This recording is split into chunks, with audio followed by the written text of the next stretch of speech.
욥의 최후 변론 곧 전능자가 내게 대답하시기를 바랍니다에 대해서 하나님은 바로 응답하지 않습니다. 그 사이에 엘리후가 등장합니다.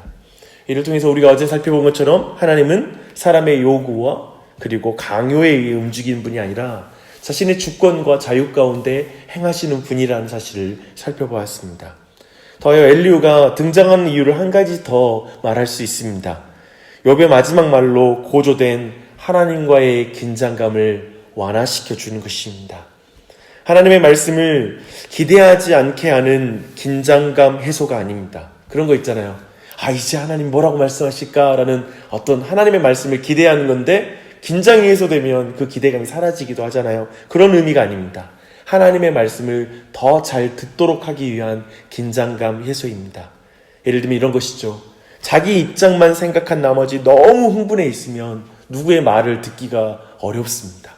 그런 의미에서 그런 긴장감이 해소될 때 하나님의 말씀을 더 잘 들을 수 있는 것이죠. 오늘 그러한 부분들을 보게 될 것입니다.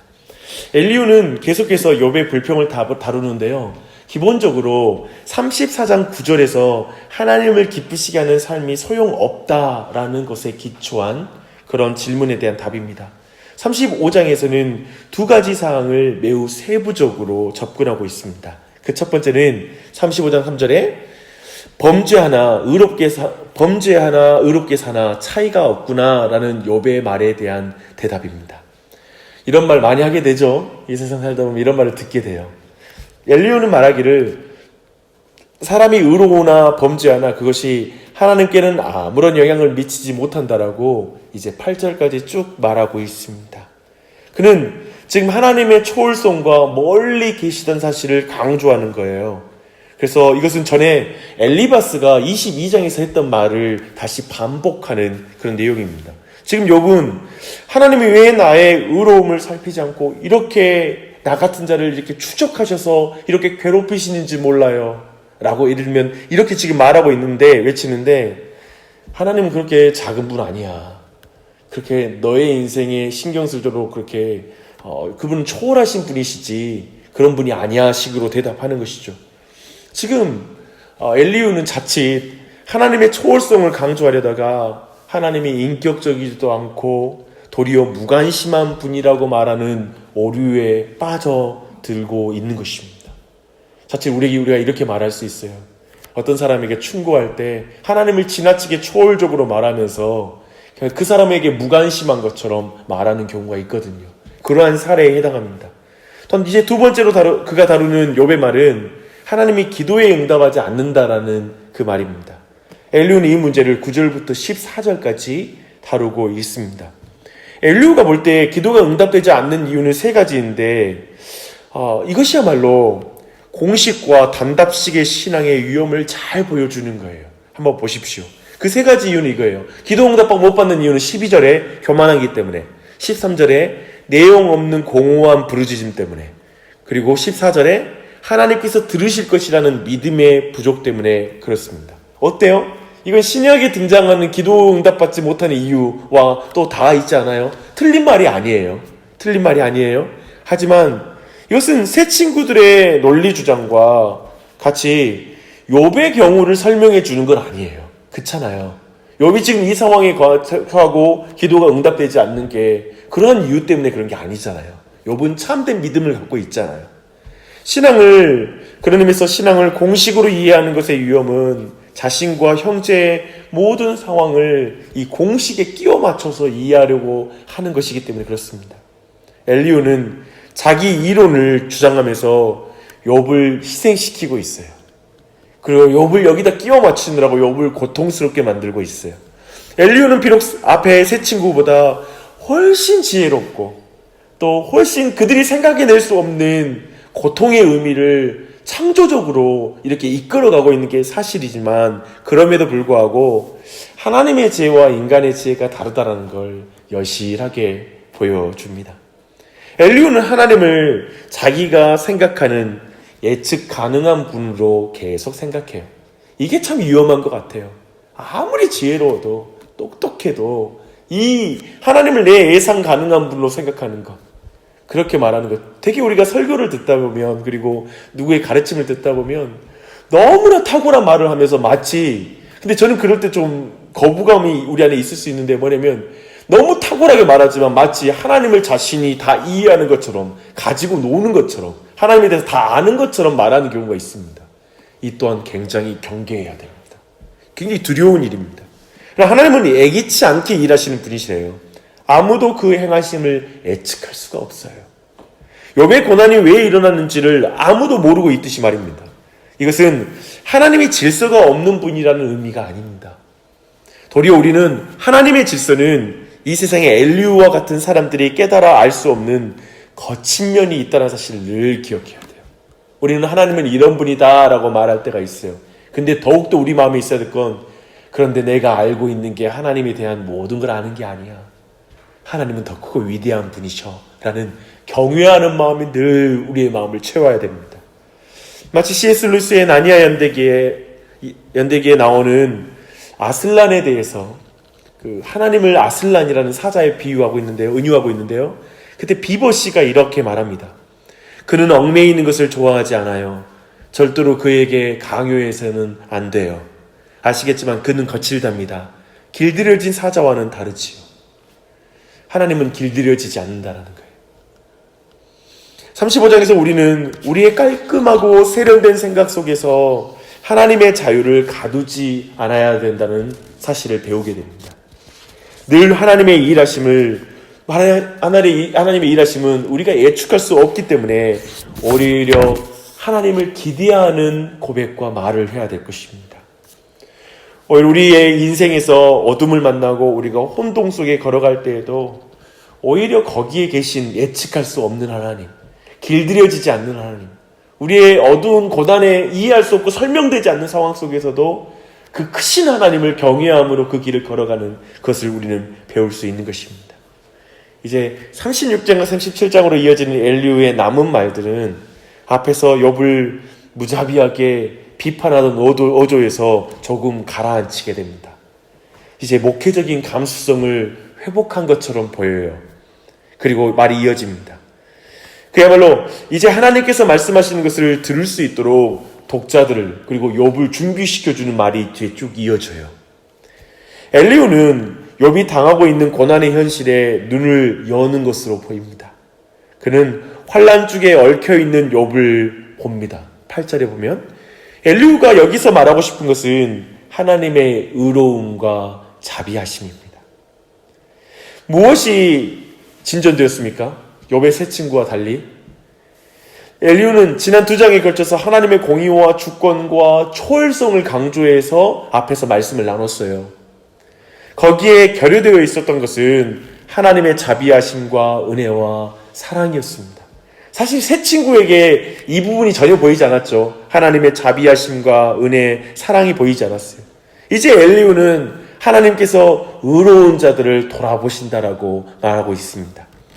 그들이 하나님의 교훈을 깨닫고 돌이키면 은혜를 베푸시는 하나님께서 은혜를 베푸실 것이라고 말하고 있습니다. 엘리후가 36장에서 말하는 가장 중요한 통찰 중에 하나는 치유하는 고통에 대해서 말하는 부분입니다. 15절을 한번 보십시오. 근데 그는 하나님은 곤고한 자를 그 곤고에서 구원하시며 학대당할 즈음에 그의 귀를 여시나니 라고 말합니다. 이는 하나님께서 사람을 징계하시나 회개케 하기 위해서 단순히 고난이나 고통을 사용하신다고 말하라는 것이 아니에요. 고난이나 고통 통해 너 힘들게 만들어서 이제 죄를 깨닫게 하고 회개시키려고 한다라는 정도가 아니에요. 고난이나 고통 그 과정 자체가 하나님께서 구원을 주시는 수단이 된다라고 말하고 있는 것입니다. 고난과 고통이 치유하는 과정이 된다라는 것이죠. 하나님께서 사람을 다스리시는 그 손길이 아무리 고통스러워도 그것은 치유를 가져오는 수단이 된다라고 말하는 것입니다. 마틴 이스라엘이라는 신학자가 치유하는 고통에서 이렇게 말합니다. 사람들로 하여금 더 깊은 삶의 질을 향해 깨어나게 하고 그들의 주의를 끄는 즉각적인 감각을 초월한 삶의 의미의 증거를 찾게 만드는 것은 고통이 근본적으로 공헌하는 것 중에 하나이다 라고 말하고 있습니다. 고통이 늘 말초신경적으로 살아가는, 그래서 감각적인 것에 어두워진 사람들을 깨워서 참된 의미로 나아가게 해준다고 말하는 것입니다. 고난과 고통이야말로 우리 자신이 즉각적인 감각을 의존하는 삶을 살아왔으며 또 얼마나 초월적인 삶에 무감각했는지를 깨워주는 게 고통입니다. 그리고 하나님의 인도하심을 기다리는 영적인 감각에 둔감한 우리의 모든 감각들을 일깨워주는 게 고통입니다. 고난은 고장난 삶에 대한 하나님의 치유라고 말할 수가 있습니다. 이렇게 38장의 폭풍 속에서 임하시는 하나님의 말씀을 들을 수 있도록, 그러니까 지금 이 고통을 통해 모든 감각을 회복시키는 것이다 라고 하므로 이제 38장의 하나님의 등장 가운데 이제 그것을 느낄 수 있도록 준비시켜 주는 것입니다. 이렇게 36장 22절부터 하나님을 찬양하고 노래하고 고난 엘리후는 37장에서 계속해서 하나님의 위대하심을 그 스스로가 찬양하면서 자신의 이야기를 마치고 있습니다. 이게 이제 욥기 전체가 시사하는 하나님의 지혜와 인간의 지혜를 구별하는 하나님을 경외함으로 이제 엘리후도 나아가고 있습니다. 이것을 우리에게 보여주고 있죠. 그리고 나서는 폭풍과 천둥, 번개 속에 하나님의 능력이 어떻게 나타나는지, 하나님이 헤아릴 수 없는 큰 일을 행하시는 분이시다는 걸 쭉 말하고 있습니다. 그리고 그가 명하신 대로 이 세상이 움직이고 있다는 걸 계속해서 말해주고 있죠. 그러면서 이렇게 자연의 이치들을 쭉 말하고 있는데요. 자연의 이치도 이렇게 짐작할 수 없고 이해할 수 없고 그 목적과 이유를 충분히 감안할 수 없다는 사실을 쭉 말해주면서 어찌 인간에게 일어난 모든 일들의 원인과 이유를 알 수 있겠느냐라고 그렇게 말하고 있습니다. 사람의 지혜로 어떻게 그것을 다 이해할 수 있을까라고 말하는 것이죠. 이제까지 욥과 세 친구들의 이야기는 결국 왜 이런 일이 일어났는가 그 이유를 알아내려고 하는 그런 노력들이었거든요. 그래서 자기 지혜에 의존해서 그걸 어떻게 알아볼까라는 것이었죠. 근데 엘리후는 그 방향을 바꾸고 있습니다. 이 18장에서 말했던 욥의 말과 통하는 말입니다. 주를 경외함이 곧 지혜요 악을 떠남이 명철이라 하셨느니라. 엘리후가 여기서 우리에게 제시해주는 한 가지 놀라운 관점이 있습니다. 그것은 욥과 세 친구가 매달렸던 문제, 즉 왜 고난이 임하는가라는 문제에 대한 접근을 과거의 죄가 아니라 어떤 목적으로라는 방향으로 전환시켜 준다는 것입니다. 고난은 죄 때문이라는 과거의 이유가 아니라 미래에 하나님께서 어떤 목적으로 이끌기 위한 고난이 될 수 있다는 걸 말해주는 것입니다. 문제의 초점은 왜에서 무슨 목적으로 이동하게 됩니다. 과거의 죄에서 미래에 하나님이 이루실 구원으로 이제 고통의 이유가 바뀌는 것입니다.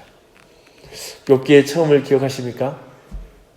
사탄은 하나님께 말했습니다. 욥이 어찌 까닭없이 하나님을 경외하겠습니까? 라고 말했죠. 결국 욥에게 까닭이 다 사라졌습니다. 성도가 살아가면서 하나님을 믿지만 그럼에도 불구하고 고난이 있고 아픔이 있고 자기 힘으로는 감당할 수 없는 연약함을 경험할 때 무엇이 남습니까? 엘리후의 죄는 이때에도 오히려 그 고난으로 말미암아 하나님을 배우며 하나님께 더 귀를 기울이게 되고 성령의 은혜 안에서 살아가는 삶을 배우며 하나님 경외하는 삶을 살아가는 것이 답이다, 지혜이다라는 걸 알려주고 있습니다. 여기에서 하나님의 지혜가 있는 것입니다. 욥과 같이 하나님을 사랑하고 하나님을 원하는 사람의 보상은 한 가지가 있습니다.